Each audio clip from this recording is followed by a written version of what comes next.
At least 427 lawsuits were filed by the close of business today on day one of New York's Child Victims Law. The law opens a one-year window to extend the statute of limitations to victims of sexual abuse. It gives survivors a chance to file civil lawsuits against alleged perpetrators and institutions like the Boy Scouts and the Catholic Church. They now have until the age of 55 to file lawsuits and until the age of 28 to seek criminal charges. An attorney for at least 30 victims spoke outside of St. Patrick's Cathedral in New York City on Wednesday. This is a historic and hopeful day for clergy sexual abuse victims and sexual abuse victims. And it's a day of reckoning for the Catholic Church. CBS News correspondent Nikki Battiste spoke with one victim who filed a lawsuit Wednesday morning. Brian Toll says he was raped by an employee at his Catholic high school in Long Island, New York, about 50 years ago. What is the feeling today? Well, it's a little surreal. It has been such a long battle. I would call it a David versus Goliath kind of a battle. What's the best possible outcome for you?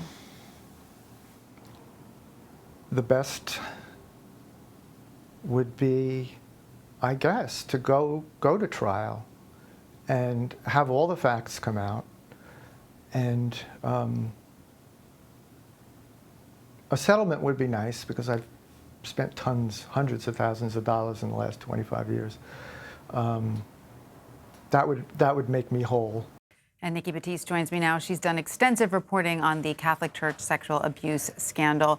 Nikki, thank you so much for being with us. So day one, over 400 cases now facing the courts, but more to come, right? Much more. More to come. It's really important to remember this is day one of an entire year that any victim of child sex abuse, regardless of their age now, who's alive can file a lawsuit, even if their alleged perpetrator is dead. And to sort of prepare for this deluge, the New York State Court Administrative Office told us they've assigned 45 judges to start going through these cases, which will take them time. And you spoke to a law firm that one law firm has 500 clients? One law firm, we interviewed one of their clients who says she was raped years ago in her public New York high school. They have more than 500 clients filing lawsuits over the next year from a variety of organizations, against a variety of organizations, Boy Scouts, the Catholic Church, Jehovah's Witness. Right. So this is clearly a seismic event, especially for these victims. What happens next to the cases that were filed today? So these judges will start to pile through them. What's interesting is the organizations, the Catholic Church, the individual dioceses, the Boy Scouts, are looking at whether or not they might file for bankruptcy. And I spoke with a bankruptcy lawyer today who says that's a strategic move. It allows them to reorganize assets. It protects them in the long run. Many of these organizations, if not all of them, have insurance policies. But right now there are battles between these insurers and these organizations.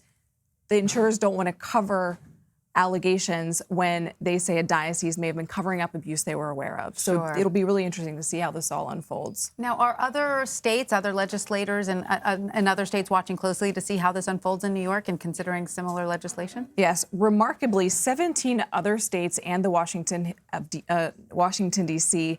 have revised their statute of limitation laws going into effect this year.